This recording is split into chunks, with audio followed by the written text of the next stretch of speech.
araw po sa ating lahat. Narito ang latest weather update para ngayong araw ng Huwebes, March 1, 2024.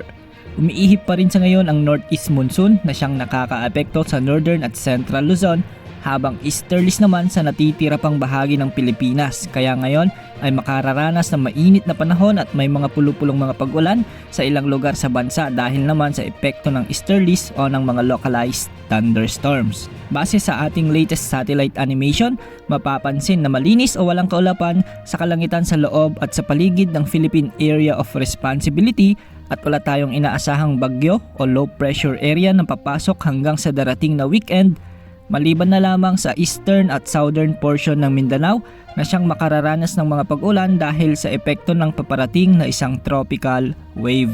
Ngayong araw, dahil pa rin sa epekto ng hanging amihan o ang hangin mula sa mainland Asia, asahan ang bahagyang maulap na kalangitan sa bahagi ng Cagayan Valley, Aurora at Northern Quezon.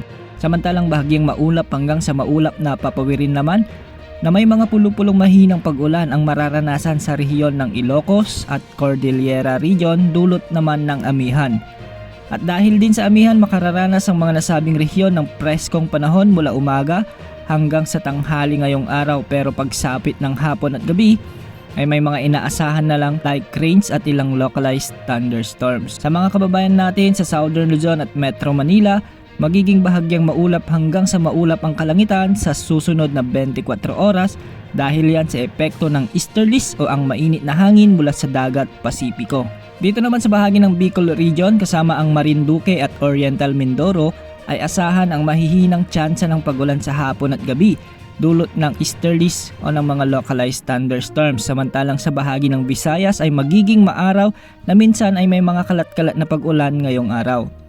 Sa mga kababayan naman natin sa Mindanao ay magiging maulan pa rin sa bahagi ng Davao Region, Compostela Valley at mga kalapit na lugar dahil pa rin sa epekto ng tropical wave. Maapektuhan rin nito ang Surigao Provinces at Dinagat Islands, kaya pinag-iingat pa rin natin ang ating mga kababayan na maging alerto sa banta ng pagbaha at pagguho ng lupa. Wala namang nakataas na gale warning sa 5 bahagi ng ating bansa at wala namang inaasahang sea travel suspensions sa araw na ito hanggang sa darating na weekend. Maging handa sa bawat oras dahil minuminuto ay nagbabago ang panahon. Ito po ang weather update ng bayan, maasahan anumang panahon.